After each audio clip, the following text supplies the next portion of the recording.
Kita berhibur dulu lah.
Okey, kita akan bersama dengan calon N49 Sungai Kandis, Ustaz Zawawi sekejap lagi.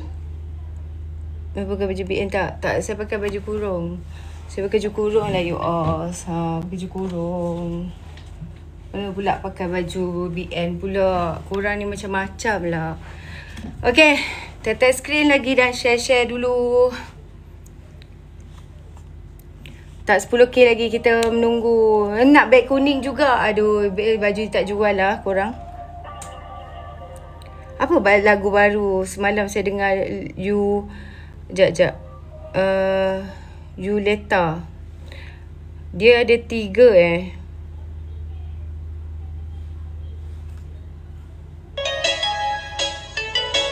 ni lagu baru. Sementara kita tunggu 10k dan tunggu calon kita masuk. Janganlah. Nanti orang share kau berjoget sini jadi isu pula. Kami nak lauk belum lagi.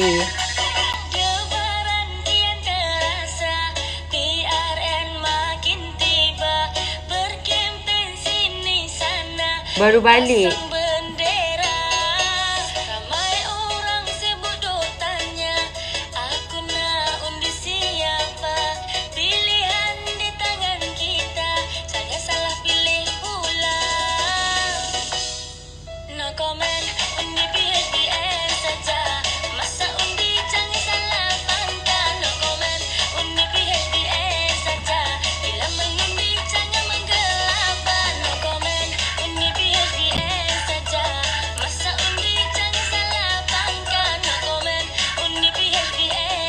Keranamu saya dah mainkan tadi. Alah korang ni. Tadi saya dah mainkan kan? Keranamu. Tapi dia tak ada yang full.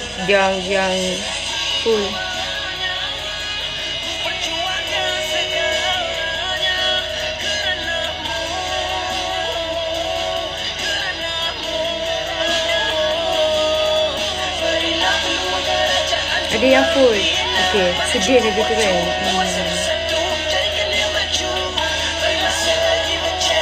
Okay, enough of that. Nanti kita akan mainkan lagi.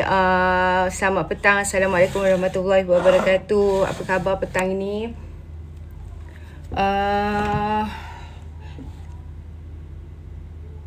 What small love? Small love tu macam mana?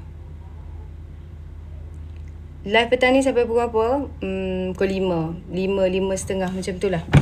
Okay, first of all, saya nak beritahu hari ni kita akan bersama dengan calon ADUN Sungai Kandis N49, Ustaz Zawawi Murni. Okay, dan sebentar lagi pukul 3 dia akan masuk. Sementara tu, isu hari ni tak banyak sangat lah kan.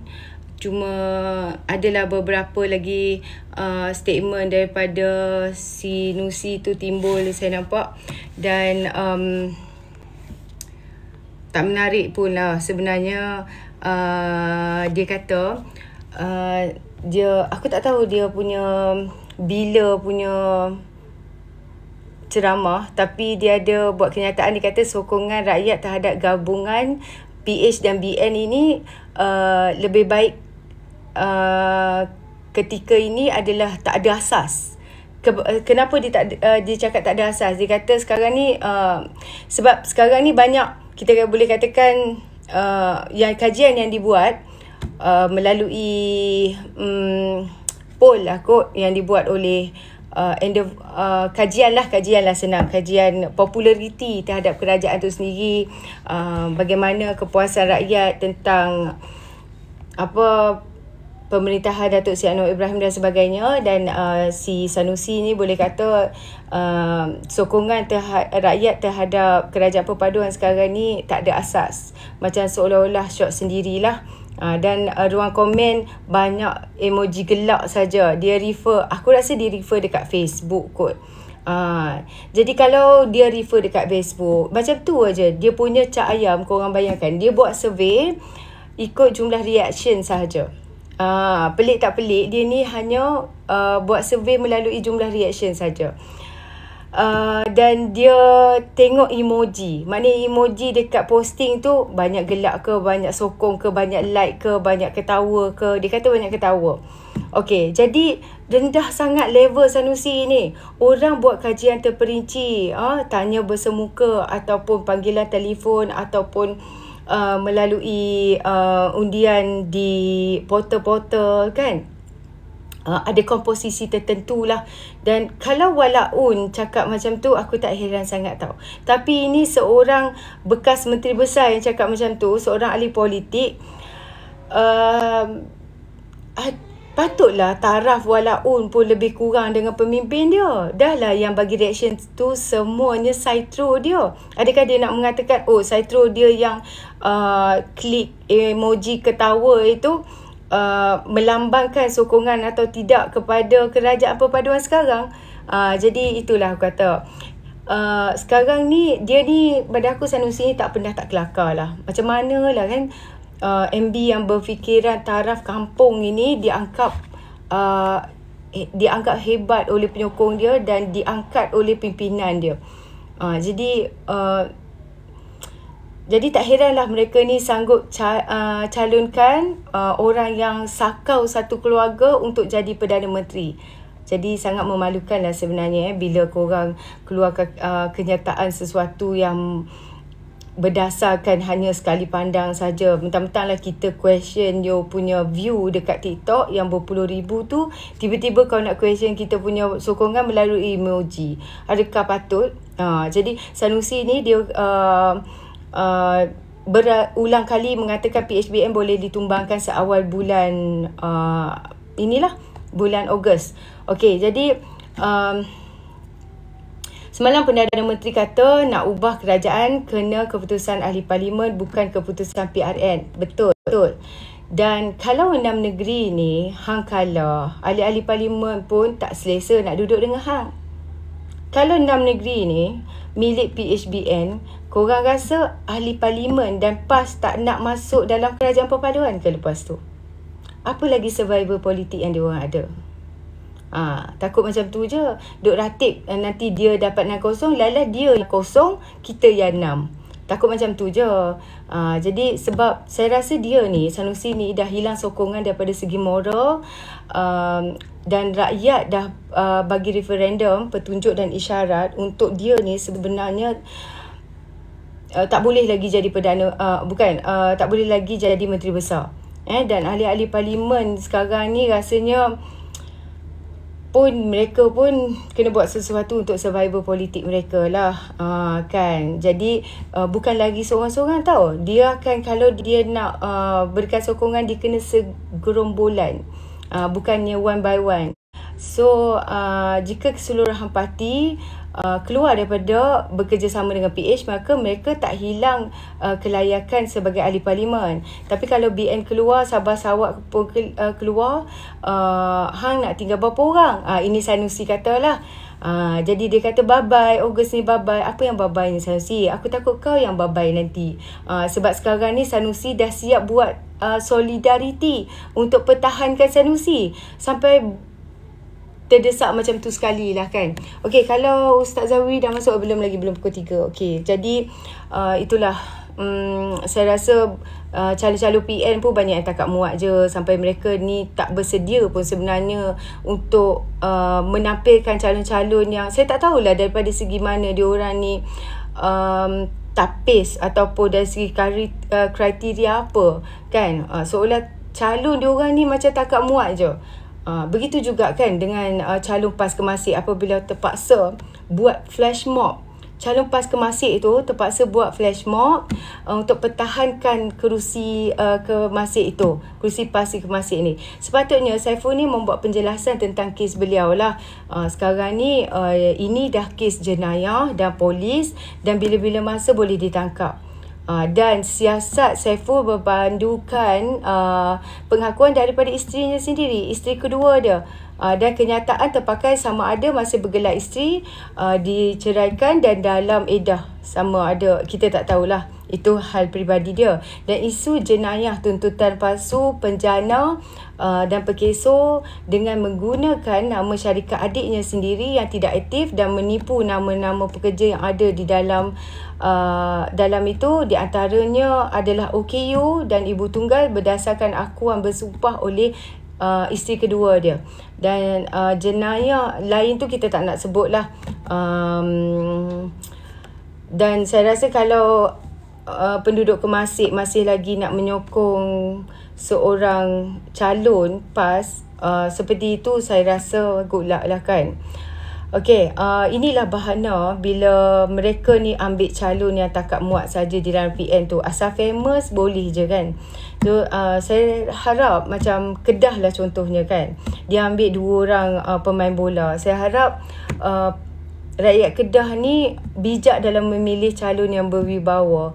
Kalau cerita pasal calon, pergolakan dalam Perikatan Nasional sudah tak dapat diselamatkan lagi, kita nampak.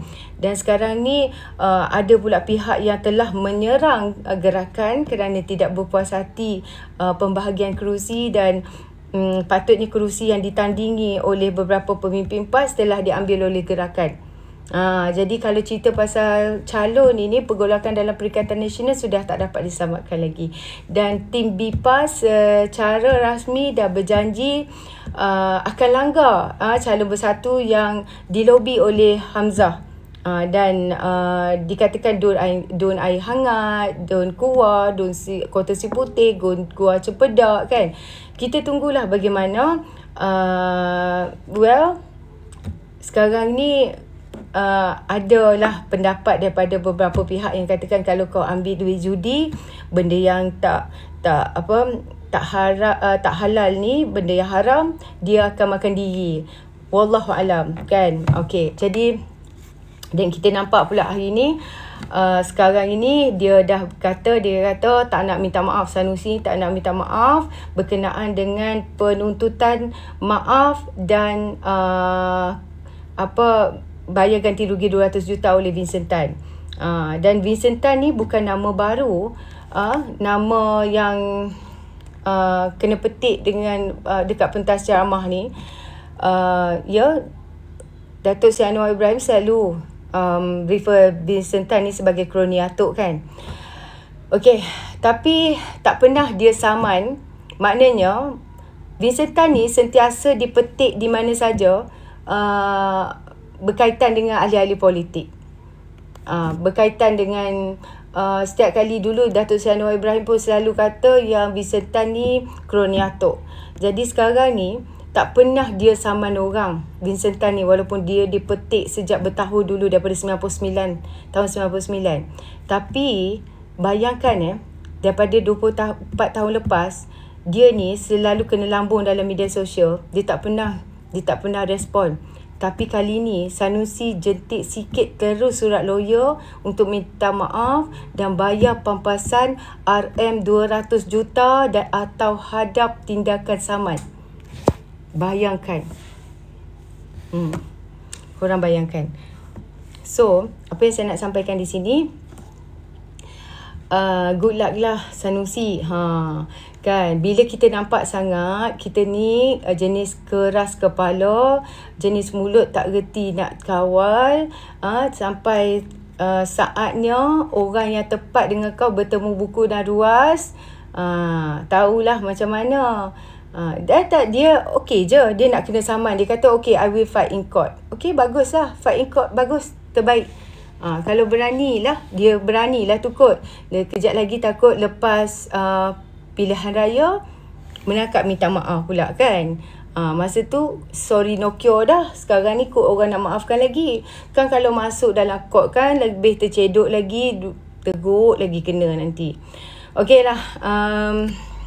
Dan kita lihat lah sejak Datuk Seri Anwar Ibrahim jadi PM ni, pelbagai orang macam pesawah, petani diberikan perhatian lah daripada Datuk Seri Anwar Ibrahim, sebab agenda utama dia adalah untuk menghapuskan golongan miskin tegar ini. Dan sekarang ni kalau kita tengok kan, di dalam Perikatan Nasional tu sendiri, calon MB dia orang tak nak umumkan sebab mungkinlah dia orang takut dalam Perikatan Nasional tu sendiri berebut. Berebut nak jadi MB, orang PAS nak jadi MB, orang PPBM nak jadi MB, gerakan wallahualam lah, saya rasa kalau dekat Penang tu of course lah gerakan yang nak jadi Ketua Menteri, betul tak? Jadi mereka ni ambil bekas pelawak, ayahanda lah, tiktokers lah, jadi calon untuk tangkap muat. Lepas tu pemain bola lah, ada seorang bekas Perdana Menteri ni menantu hilang, lepas tu bekas MB ni menyuruh, kan, orang ajak debat tak berani. Sekarang ni Nik Amar tak bagi peluang dah kepada Dik Abdul, dan kita boleh lihat di perkarangan rumah Nik Amar tu sendiri, dibuat markas sepupu pada Nik Amar rasanya, yang buat markas di perkarangan rumah Nik Amar sendiri. Ya Allah, nampak tak penentangan di situ? Kalau dah depan rumah Nik Amar tu sendiri, di perkarangan rumah Nik Amar tu sendiri pun boleh kita lihat ada markas Pakatan Harapan. Ini menandakan penolakan yang nyata lah. Dan saya nampak ini adalah satu petanda yang baik di Kelantan pun. Jadi kalau semalam saya bagi tahu 4-2, tak mustahil kita akan menang 5-1. Kan? Sebab ini adalah bagi saya jelas sangat nampak di Kelantan ini kebangkitan rakyat tu sendiri nakkan perubahan. Sebab rakyat dah letih dah penat dah sebenarnya. Jadi inilah banyak yang kita kena berhati-hatilah. Sebenarnya banyak lagi yang taktik-taktik mereka ni akan keluar last minute. Apa lagi yang diorang nak burukkan kerajaan negeri Selangor ke, kan, Pulau Pinang ke, dan PMX itu sendiri. So ada pentaksub Perikatan Nasional, pentaksub PAS ni, dia kata mana data ekonomi semakin baik. Sebenarnya korang Google aja, korang cari aja di mana-mana portal berita sekarang ni, semua maklumat di ujung jari. Even para penganalisa ekonomi pun berpendapat sedemikian. Dan juga Johari Ghani yang mula-mula yang banyak beri persepsi negatif pada mulanya, sekarang ni pun dah menyokong kepimpinan Datuk Seri Anwar Ibrahim, dan dia boleh cakap kita on the right track. Bayangkan. Jadi sekarang korang nampak tak akal Perikatan Nasional ni? Nak menang PRN ni kerana nak jatuhkan kerajaan yang 8 bulan ditubuhkan ni. Dia tak hormat pada mandat rakyat, tak hormat pada titah agung.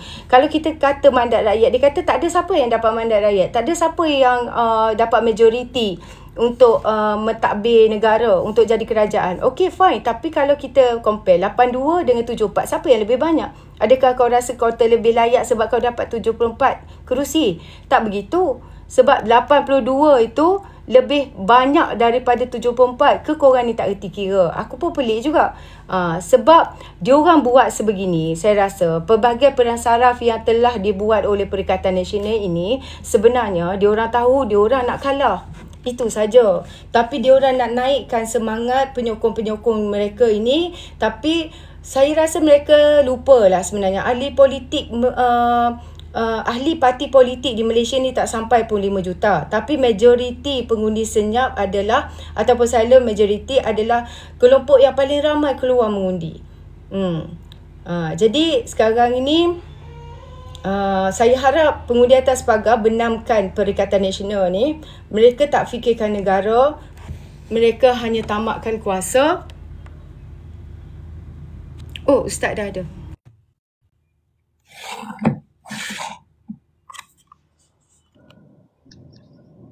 Assalamualaikum Ustaz Zawawi.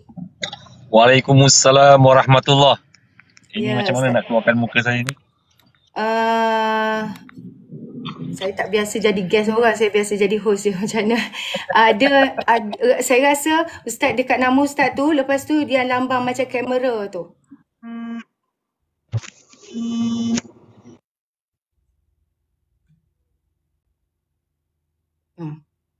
Ustaz cari dulu.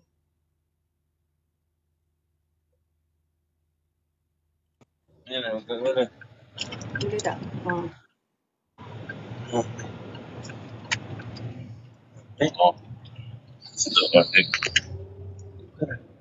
Tak apa. Take your time. Okey. Okey, Assalamualaikum Ustaz Zawawi. Tak nampak lagi. Waalaikumsalam warahmatullah. Ya. Tak nampak Ustaz lagi. Nampak tak? Dah nampak dah. Okey. Baik, Ustaz dari mana, nak ke mana Ustaz? Lagi 1 minit saya akan sampai ke studio dan tengah mempersiapkan diri ni. Okey. Oh, tak sempat sampai pukul 3 tak apa. Saya okey je, tunggu Ustaz. Okey, baik. Dun Sungai Kandis N49. Ya, Cik Yani, betul. Ya. Jadi Ustaz ceritakanlah sikit latar belakang, mungkin ada pengundi Sungai Kandis di sini nak tahu siapa calon mereka, sebab Ustaz ni nak minta kerja dengan orang Sungai Kandis ni. Jadi kita interview Ustaz hari ni. Lepas tu dia orang akan dengar sama ada Ustaz ni dia orang nak ambil kerja ke tak. Okey, silakan. Ya, nama saya Muhammad Zawawi Ahmad Mughni. Nama tertera dalam kertas undi Ustaz Zawawi Mughni. Saya lahir pada tahun 70 di Kampung Jalan Kebun. Sudah beristeri dan mempunyai 5 orang cahaya mata lelaki. Sebelum menjadi adun pada penggal yang lepas dan menjadi ahli mesyuarat kerajaan negeri, saya adalah ahli perniagaan dalam bidang latihan dan perundingan, dan selama 7 tahun saya pernah menjadi guru di sekolah Isyamuddin, Kelang. Ramai murid-murid yang pernah belajar di sana, mereka mengenali saya sebagai Ustaz Zawawi, dan kemudian saya bergiat dalam bidang politik dalam Parti Keadilan Rakyat. Pada tahun 2012 saya rasmi menjadi ahli parti dan terus bergerak aktif hingga menjadi setiausaha di Biro Pemahaman dan Pemantapan Agama, dan sekarang saya menjadi Timbalan Pengurusi Biro Jabatan Pemahaman dan Pemantapan Agama peringkat pusat. Di peringkat cabang, saya sebagai Timbalan Ketua Cabang. Itu sebagai salam perkenalan saya seberingkas, Cik Yani. Okey, terima kasih. Okey, berapa hari lagi? Lagi 2 hari lagi. Ya, lagi 2 hari. Saya lebih pada calon Ustaz. Okey, jadi setakat ni boleh Ustaz beritahu tak dekat pendengar kita, walaupun kita baru start, apa Ustaz dah buat perubahan di Sungai Kandis tu sendiri sebenarnya? Pencapaian Ustaz lah, KPI lah, senang cerita untuk satu penggal itu. Ya, kalau dinilai daripada prestasi yang saya telah lakukan sepanjang 5 tahun menjadi Ahli Dewan Negeri kawasan Dun Sungai Kandis, saya fokus kepada pembangunan infra.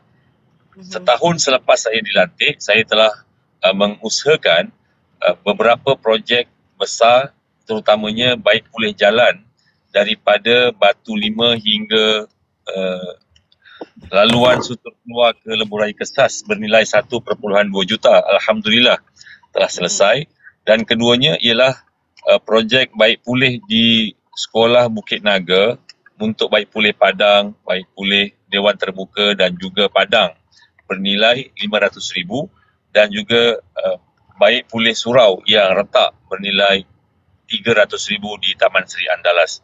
Itu pada tahun pertama, dan kemudian selepas saya dilantik beberapa bulan pada tahun 2020 apabila menjadi Exco Kerajaan Negeri, komitmen saya bertambah, namun kerja-kerja di peringkat DUN tidak berkurangan, dan saya telah mengusahakan lebih kurang 30 batang jalan untuk diturap semula kerana jalan-jalan di kawasan Dun Sungai Kandis, khususnya di kawasan luar bandar, sering rosak kerana dilalui oleh kenderaan-kenderaan berat, dan ini antara cabaran yang dihadapi oleh adun yang kawasannya adalah kawasan pinggir bandar dan berhampiran dengan kawasan pembangunan. Dan di bidang perparitan, infrastruktur di bidang perparitan, saya telah berjaya mendapatkan satu kelulusan projek untuk tebatan banjir daripada Bulatan Batu 5 hingga ke Jalan Kebun bernilai 1.5 juta ringgit. 16 juta ringgit, maaf. 16 juta ringgit yang akan bermula pada minggu hadapan. Sedangkan usaha untuk mendapatkan projek ini telah berjalan lama dan insya-Allah ia akan dapat mengurangkan kejadian banjir kilat yang sering berlaku apabila hujan lebat. Dan keduanya di Kampung Seri Gambut, pihak Majlis Bandaraya Shah Alam MBSA telah meluluskan projek penukaran kolong kepada box culvert yang lebih besar bagi memberikan laluan air yang banyak apabila hujan lebat. Dan projek ini bernilai 1.2 juta ringgit melibatkan Jalan Batu Hampar, Jalan Batu 6, Jalan Seri Gambut dan Jalan Rizab Buang. InsyaAllah ini adalah antara usaha-usaha yang saya telah lakukan untuk menjadikan kawasan Dun Sungai Kandis kawasan yang selesa, sejahtera dan seronok untuk didiami. Ya Cik Yani, ini sebahagian. Saya nak masuk ke studio sekejap lagi. Okey. Silakan Ustaz.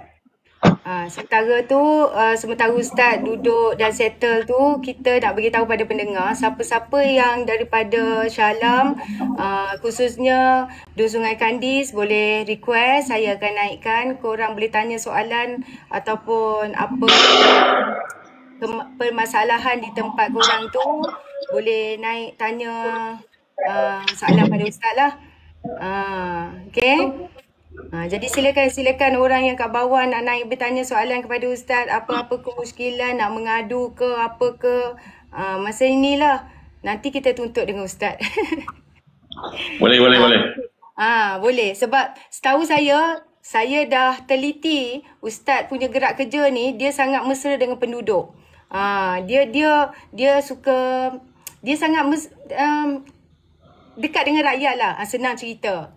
Kan? Okey, baik. Saya naikkan Okey, silakan yang nak bertanya soalan pada Ustaz. Okey, sebelum saya bagi floor dekat orang yang nak bertanya soalan ni, saya nak tanyalah, apa cabaran Ustaz bila kita pernah menghadapi PKP dan juga lockdown yang lama kan? Ya. Yeah. Sebagai seorang adun, apa cabaran dan peristiwa yang menyayat hati yang Ustaz boleh tengoklah masa tu di keadaan di Sungai Kandis dan apa pertolongan kepada rakyat semasa tu? Silakan Ustaz. Cik Yani, ada dua kejadian yang sangat mencabar sepanjang saya menjadi wakil rakyat di Dun Sungai Kandis. Pertama, tentunya kita lalui bersama PKP dan saya bersama pasukan saya menyediakan kotak makanan dan juga membantu petani-petani yang tidak dapat menjual hasil pertanian dia. Jadi kami membeli produk-produk mereka dan saya agihkan kepada pengguna-pengguna ataupun masyarakat di kawasan Dun Sungai Kandis. Pernah sekali saya membeli pisang hampir bertan-tan kerana pisang tanduk tersebut telah tiba masa untuk dituai, tetapi tak dapat dituai kerana ada halangan perjalanan dan juga sekatan dan sebagainya. Jadi akhirnya kami telah membeli satu kawasan kebun yang luas dan kami edarkan kepada masyarakat yang tidak dapat keluar dan kita berikan hasil tani tersebut secara percuma kepada mereka. Yeah. Yang keduanya, di kawasan Dun Sungai Kandis ni ada satu kawasan dewan besar yang dijadikan sebagai pusat saring COVID, iaitu di Pusat Sukan Taman Seri Andalas. Ia boleh menampung 2,000 orang dalam satu hari. Dan apa yang menimbulkan kekecohan dan juga keresahan di kalangan penduduk ialah kebimbangan mereka kerana ramai yang datang itu adalah orang-orang yang disyaki positif COVID. Jadi penduduk telah bantah untuk pengalihan ke pusat lain dan saya telah memanggil beberapa pihak termasuklah Jabatan Kesihatan, Persatuan Penduduk, Majlis Perbandaran untuk pemindahan pusat saringan COVID itu ke lokasi lain yang lebih sesuai. Dan Alhamdulillah selepas perbincangan dan juga rundingan dengan pihak tertentu, pusat tersebut telah dipindahkan ke Taman Botanik dan di Taman Seri Andalas itu sempat beroperasi beberapa hari selepas dibantah oleh penduduk kerana kebimbangan perebakan wabak COVID-19 di kawasan mereka. Itu berkenaan dengan PKP lah yang saya rasa memerlukan seorang yang boleh menjadi pengantara antara pihak penduduk dengan pihak agensi-agensi yang berkaitan. Yang kedua ialah peristiwa banjir besar yang melanda negeri Selangor. Sebahagian daerah Kelang tenggelam. Dan kami telah memindahkan lebih kurang 5,000 orang ke pusat sekolah raya dan juga dewan-dewan orang ramai kerana jumlah yang perlu dipindahkan terlalu ramai.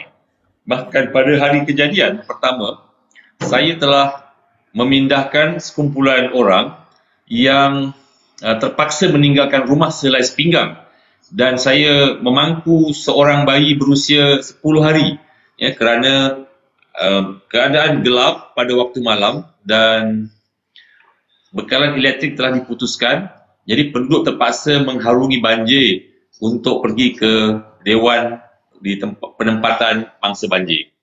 Jadi waktu itu memang tidak ada bantuan bot, bantuan daripada pihak luar kerana banyak jalan-jalan telah tersekat kerana banjir. Jadi itulah antara perkara-perkara yang saya kira kembali. Okey. Macam teknikal ni. Tak apa. Okey je. Jadi kejadian banjir besar ini merupakan cabaran yang besar kerana kampung yang terlibat itu terlalu luas. Contohnya kampung Lombong yang ban ataupun kunci air yang menjadi penahan daripada masuknya air daripada sungai telah pecah. Jadi bila ban pecah, air masuk ke kawasan kampung dalam tempoh setengah jam saja seluruh kawasan kampung tenggelam yang membabitkan lebih kurang 2,000 buah rumah. Dan selepas banjir surut kita melihat timbunan sampah sarap daripada rumah ramai yang membuang alat-alat elektronik seperti mesin basuh, peti ais dan juga perabot yang rosak kerana terendam dengan air dan kami menyaksikan timbunan sampah yang luar biasa yang saya sendiri tidak pernah melihat di kawasan kampung sampah dibuang sebanyak itu. Dan juga ada kawasan-kawasan pinggir sungai yang tenggelam hingga ke paras bumbung dan banyak kerosakan dan kemusnahan yang berlaku dan pejabat saya menerima banyak permohonan bantuan dan saya tak dapat nak membantu mereka semuanya tetapi dengan jumlah peruntukan yang sedia ada, saya berikan sedikit sebanyak terutamanya yang miskin dan memerlukan bantuan dan juga saya mengajak rakan-rakan NGO, agensi-agensi luar, yayasan untuk membantu mereka membuat pembersihan dan juga meringankan beban penduduk dengan bantuan pakaian, bantuan peralatan dan juga perubatan untuk mereka dapat survive daripada bencana besar yang berlaku di kawasan Dun Sungai Kandis. Dan selepas itu kerajaan negeri telah memberikan bantuan satu keluarga RM1,000 dan bantuan ini kita telah agihkan. Alhamdulillah semua penduduk telah menerima bantuan tersebut dan ini adalah pengalaman yang mahal harganya dan mengajar kepada kami semua untuk bekerjasama sentiasa bermuafakat dalam membuat keputusan terutamanya dalam keadaan kritikal dan bencana alam yang kita tidak jangka. Ya, baik Ustaz. Ya, silakan. Miwang ada soalan untuk Ustaz Zawawi? Silakan. Ya, ada. Terima kasih host. Okey, saya tengok sesuatu yang menarik dekat statistik laporan statistik Dun Sungai Kandis 2019 di mana tiada insiden kemiskinan pada tahun itu. Cuma saya nak tahu lepas PKP, COVID semua ni kan, dengan banjir lagi, adakah dia macam efek tak kepada rakyat di sana di mana mereka kehilangan pekerjaan dan masih lagi tidak dapat kerja baru? Dan apakah tindakan yang telah dibuat untuk membantu mereka ni? Terima kasih. Okey. Ustaz dengar tak? Ya. Okey. Soalannya macam soalan pensyarah universiti jadi dia dah study dulu untuk tanya soalan ni. Tak ada efek tak kepada kesan penduduk setempat selepas COVID dan banjir dan sebagainya? Ya. Sebab pada 2019 tu dia kata bayangkan macam, ya. Okey, silakan. Ya, 2019 kadar kemiskinan yang ada di dalam Dun Sungai Kandis, mereka sebenarnya adalah daripada kalangan muhajirin yang datang daripada luar negeri Selangor. Mereka datang bermusafir dan mencari pekerjaan dan mereka menyewa rumah-rumah sewa yang murah di kawasan Dun Sungai Kandis dan mereka ini tidak masuk dalam data. Kita telah menyediakan data lebih awal di mana keluarga-keluarga miskin, anak-anak yatim kita telah rekodkan melalui masjid-masjid, ya, terutamanya yang Muslim. Kita rekod melalui zakat dan bantuan disalurkan kepada mereka melalui pusat khidmat dan mereka boleh datang untuk memohon bantuan-bantuan pendidikan, pembelian peralatan pendidikan dan juga bantuan untuk rawatan. Ada yang perlukan bantuan untuk pembayaran bil hospital, pembelian ubatan dan juga peralatan-peralatan seperti katil untuk keluarga mereka. Sebenarnya jumlah kemiskinan ramai sebab ni kawasan luar bandar, kampung tradisi yang dibangunkan. Jadi kawasan-kawasan flat juga sebahagian daripada Dun Sungai Kandis ada 2 flat yang berada di Bandar Putra iaitu Flat Seri Ayu dan juga Flat Teja. Jadi kedua-dua ini adalah kawasan yang ses rendah dan perlukan bantuan daripada masa ke semasa, terutamanya ketika COVID dan banjir besar yang berlaku pada tahun 2020. Okey, baik Ustaz.